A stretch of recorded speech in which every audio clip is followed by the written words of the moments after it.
अस्सलाम वालेकुम दोस्तों, आज की कहानी का नाम है इखलाक के करिश्मे।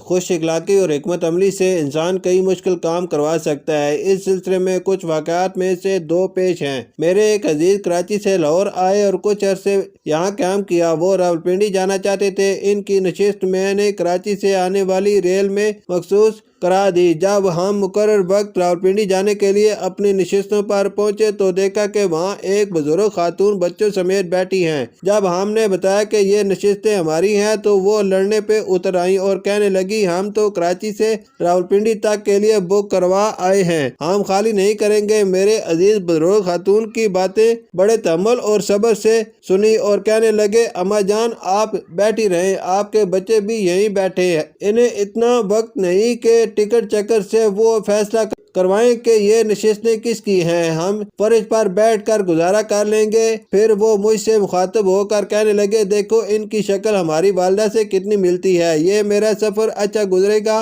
उन्होंने अपने बच्चों के लिए जो बिस्कुट और दीगर खाने पीने की चीज़ें खरीदी थी फौरन ही बुजुर्ग खातून और उनके बच्चों को पेश कर दी। कुछ देर बाद बुजुर्ग खातून ने खुद ही इनकी नशिस्तें खाली कर दी और कहा, तुमने छोटे होते हुए अच्छे इखलाक का मुजाहरा किया, मैं तुम्हारी तालीम और तरबियत की कायल हो गई हूँ। रावलपिंडी पहुंचकर मेरे अजीज ने बताया कि वो मेरे रवैये से इतनी मुतासर हुई कि जब हम जुदा होने लगे तो कहने लगी, रावलपिंडी मेरे घर जरूर आना, मैं तुमसे बहुत ज्यादा मुतासर हुई हूँ। ये सब अच्छे इखलाक और अच्छी हिकमत अमली का नतीजा था, वरना कोई और होता तो शायद वो सारे रास्ते लड़ते हुए जाते। इसी तरह मैं बदरिया रेल एक रोज रावलपिंडी से लाहौर आ रहा था। रेल में बहुत हजूम था, काफी लोग खड़े थे। मेरे सामने की बड़ी नशिस्त पर दो अशखास बैठे थे। रेल चले थोड़ी देर हुई थी कि एक ज़ईफ आदमी बड़ी मुश्किल से चलता वहां आया और सामने बैठे दोनों अशखास से दरख्वास्त की, मुझे बैठने की थोड़ी सी जगह दे दें। उन्होंने इधर उधर खिसक कर उसे थोड़ी सी जगह दे दी। वो ज़ईफ आदमी शुक्रिया अदा करते हुए बैठ गया। कुछ देर बाद उन दोनों में से एक शख्स किसी काम से गया, रास्ते में उसे खड़े मुसाफिरों में कोई रिश्तेदार मिल गया। वो उसे साथ ले आया और ज़ईफ आदमी से कहने लगा, अब नशिस्त छोड़ दो, मेरे ये अजीज काफी देर से खड़े हैं। ज़ईफ आदमी ने नशिस्त खाली कर दी और रंजीदा शक्ल बनाते हुए खड़ा हो गया। चंद लम्हे बाद टिकट चेकर आया, उसने सब के टिकट देके भाले। जब वो